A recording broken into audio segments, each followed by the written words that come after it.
Bonsoir Laurent, Bonsoir Béatrice. tu vas bien? Oui, ça va bien, je te remercie. Alors on va commencer. Peux-tu déjà te présenter? Eh bien, Laurent Fent, notamment animateur à la radio ici maintenant sur 95 de FM. Ici maintenant.com, j'en profite pour faire un peu de promo. N'hésite Ici maintenant.com pour nous écouter, nous regarder via Internet. Eh bien, me présenter, oui, animateur radio, producteur, voilà, enfin, ça pourrait être juste des étiquettes. Donc je ne sais pas dans quelle mesure tu souhaiterais élargir la chose, mais c'est comme ça que les gens me connaissent de prime abord, donc c'est comme ça que je me définirais. d'accord, c'est très bien. Quel est ton regard sur la société? Ah, sacrée question, c'est la société. Euh, le regard en fait qu'on peut porter sur la société, il est en grande partie dû à ce dont on s'abreuve.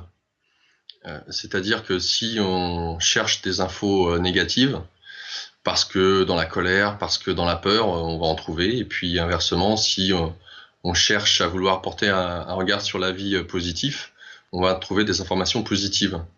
Ça, c'est déjà d'une manière individuelle de rechercher l'information. Maintenant, ce qui est transmis par les masses médias, médias mainstream, aurait tendance à être une information qui, pour le coup, agit énormément sur la peur, sur la colère, sur la frustration, sur la notion de manque.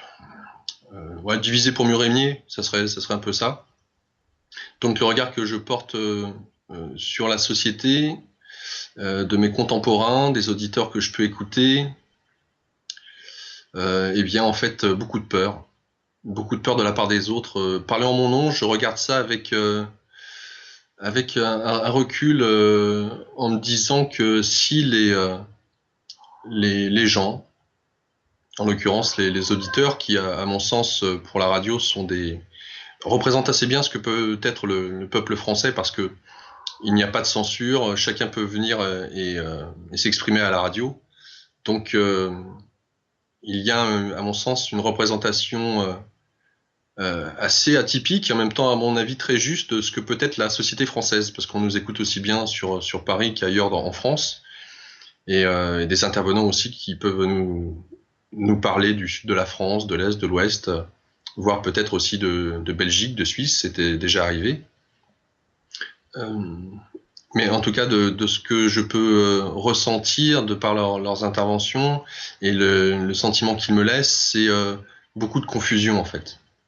Et cette confusion, à mon sens, est mis en avant pour faciliter la séparation que l'on peut voir chez l'autre. L'autre est séparé de moi-même, l'autre est différent, l'autre, puisqu'il est différent, doit être rallié à ma chapelle. Donc il y a beaucoup d'énergie qui est consacrée pour vouloir convaincre l'autre que ce que l'on pense c'est juste, c'est vrai, et puis de le démontrer. Le démontrer, l'argumenter, ça peut être aussi parfois véhiculé avec beaucoup de colère. Alors quel est le regard que je porte dessus? Parce que j'ai toujours pas répondu à tes questions. C'est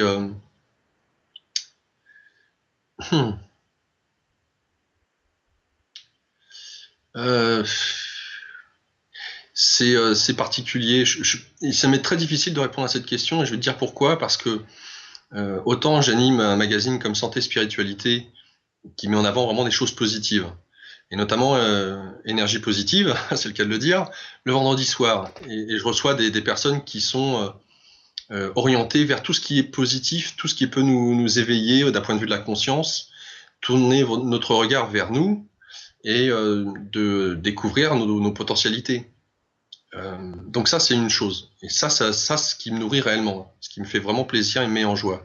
Et puis de l'autre côté, on a, en tant qu'animateur radio, ça m'arrive de faire des revues de presse.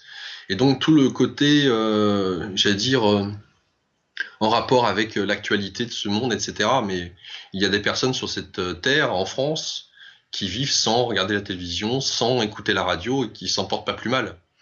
Donc je te dirais que si je n'avais pas à faire les revues de presse, je dirais que le regard que je porte sur la société pourrait être très positif, lumineux, et puis voilà.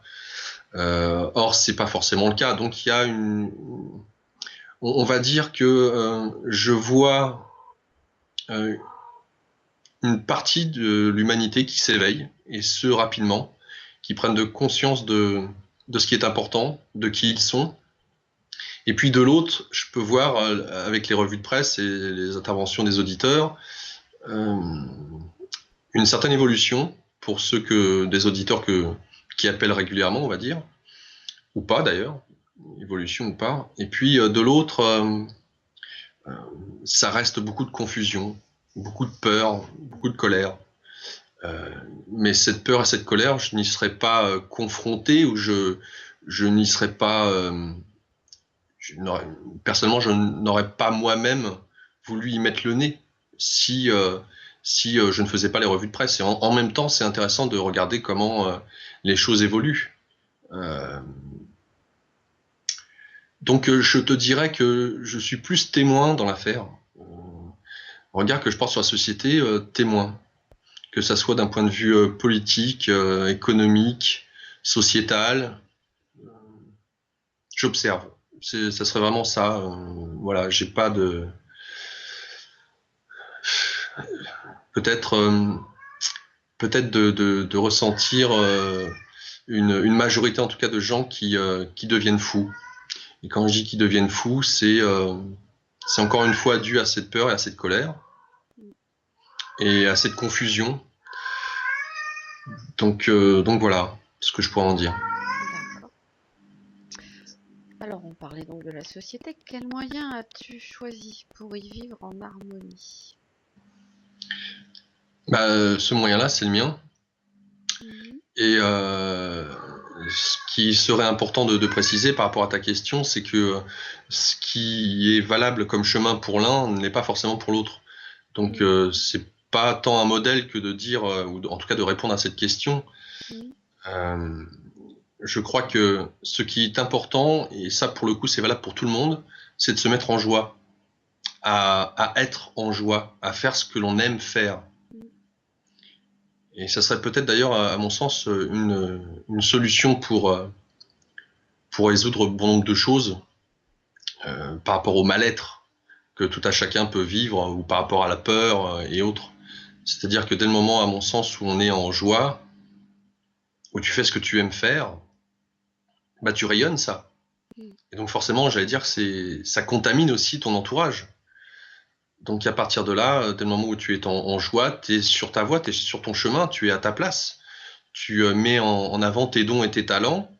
Et c'est ça qui est dans la notion de service, indirectement, parce qu'il n'y a pas la notion de servir autrui, hein, mais ça se fait spontanément du fait que je suis en joie à être là où je suis et à faire ce que je fais.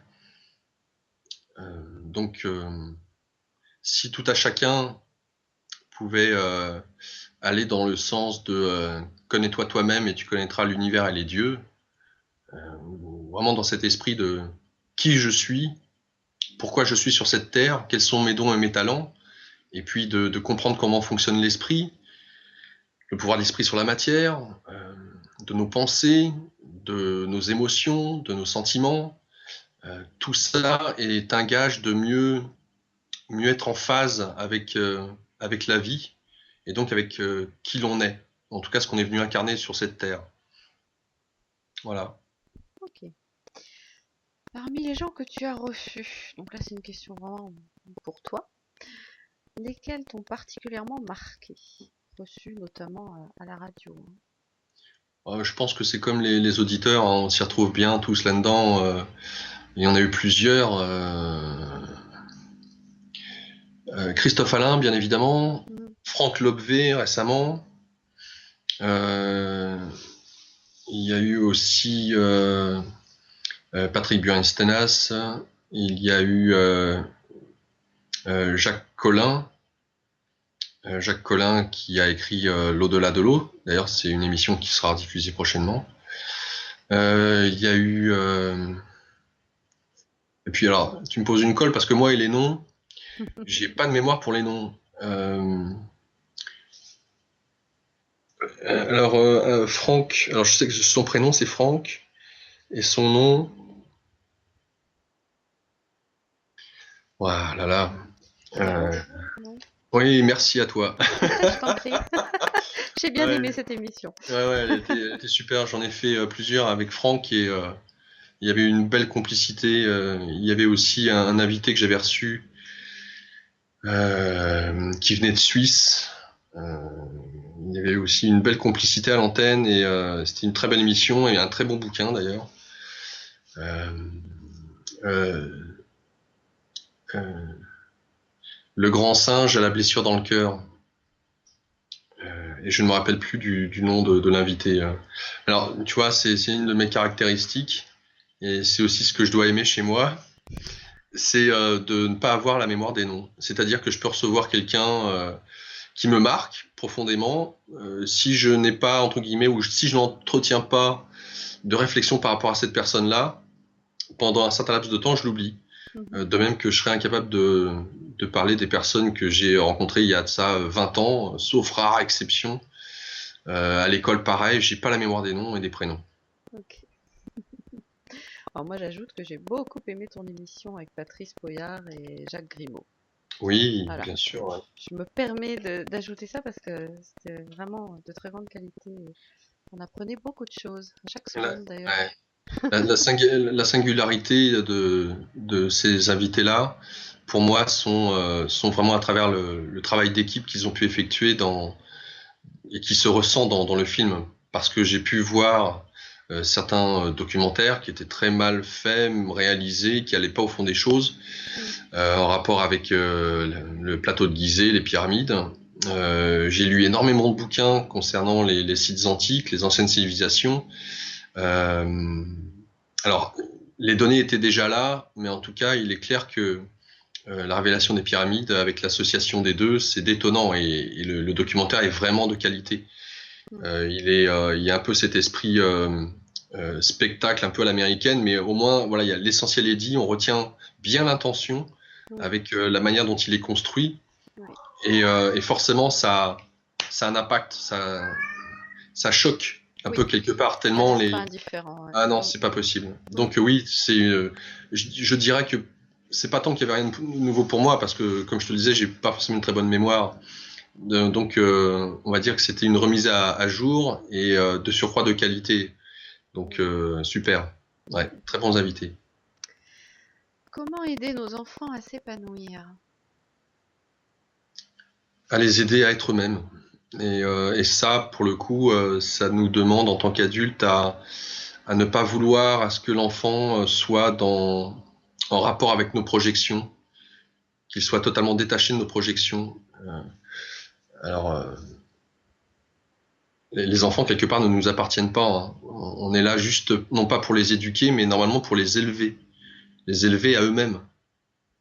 Euh, donc, alors, je suis jeune papa, j'apprends à être père, et il n'y a pas de livre qui t'apprend à être père. La seule chose qui peut, à mon sens, te permettre d'être un bon parent, c'est d'avoir travaillé sur toi, d'avoir compris tes mécanismes, tes conditionnements, de façon à, j'allais dire, à éviter, dans la mesure du possible, à trop polluer l'enfant. Ça, c'est un idéal. Je ne sais pas qui il sera plus tard, mon enfant, mais ce que je souhaiterais, c'est qu'il soit lui-même. Et si ce qu'il est demande à jouer au foot, parce qu'il a 3 ans pour l'instant et qu'il adore jouer au foot et aux voitures, enfin, un peu le cliché des petits garçons, mais enfin, je l'ai pas du tout poussé là-dessus. Eh bien, si son bonheur, c'est de jouer au foot, même si moi, je suis pas le foot, bon, bah voilà, fais ce que tu aimes. Mhm. Peux-tu citer un livre, un film et une personnalité qui t'ont inspiré? Je sais que c'est difficile d'en choisir qu'un. Donc, t'as le droit de Ouais, tricher un peu. un livre, un film. Alors, on va commencer par un livre, La conversation avec Dieu. Hein. Je crois que Neil c'est pas Donald pour rien. Walsh. Oui, c'est pas pour rien que je l'ai lu à l'antenne, parce que lorsque j'ai découvert ce livre et que je l'ai lu, ça a été mais bon sang, mais c'est bien sûr. Et au niveau je me rappelle du chakra du cœur, il y a eu une ouverture, je sentais que c'était chaud, ça se libérait, il y avait. Mais oui, c'est ça. Mm. Et c'est le genre de livre, à la rigueur, qui suffirait à toute une vie. On pourrait le relire et le relire et le relire. Tout y est. Il y a 3 tomes d'ailleurs. Ouais, tout y est. Donc ça serait pour le livre. Allez, pour Neil. Donc une personnalité, c'est Alors, un ça? film et une personnalité, ouais, dans l'ordre où tu veux. Un film, un film. Bah, pour moi, dans ce cas, il suffirait que je regarde parmi les films que je vois ou que je revois régulièrement. Et Un jour sans fin. Ouais. Mm. Un jour sans fin, pour moi, c'est un très bon film que je ne me lasse pas de regarder régulièrement. Alors là aussi, puisqu'il s'agit de dire les prénoms des acteurs. Oui, je voudrais t'aider. Bill Murray Merci. et, Oui, Bill oui, Murray. et la Et brune, la j'ai brune, oublié ouais. le nom aussi là. Donc Bill Murray que j'apprécie déjà Mm. en tant qu'acteur. Et puis ce film retranscrit finalement ce que nous sommes amenés à vivre en tant qu'être humain et de la compréhension euh, de ce qui est essentiel dans la vie. Et effectivement, j'avais fait une émission un soir, un dimanche soir, à l'époque j'animais le dimanche soir sur cette thématique, euh, d'avoir une journée qui se répète à l'infini, paraît essentiel au final. Et on voit bien que la porte de sortie pour Bill Murray, c'est de s'aimer, c'est de faire du piano parce qu'il a toujours voulu faire du piano. Et puis petit à petit, le fait de s'aimer, de se faire du bien, on en vient à se tourner indirectement vers les autres. C'est une conséquence et c'est pas une cause. En fait, vraiment, tout part de soi. Et à partir de là, bah, voilà, le cycle est terminé et puis il est heureux, il a trouvé sa moitié. Mm. Donc un film philosophique, comique, génial. Et alors donc pour la personnalité, hein, c'est ça? Oui. La personnalité.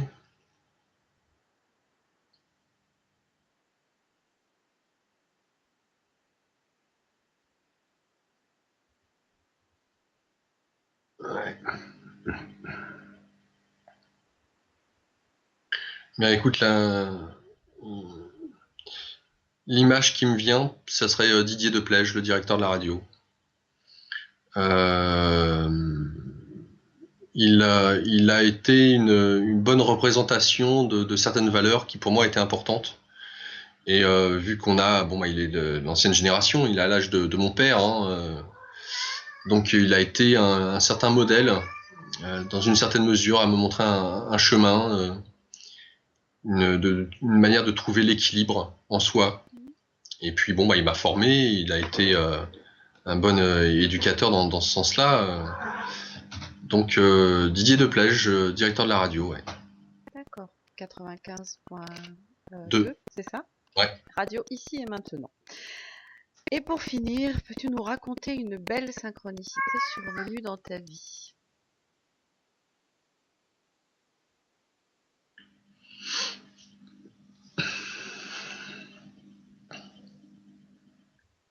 Une belle synchronicité.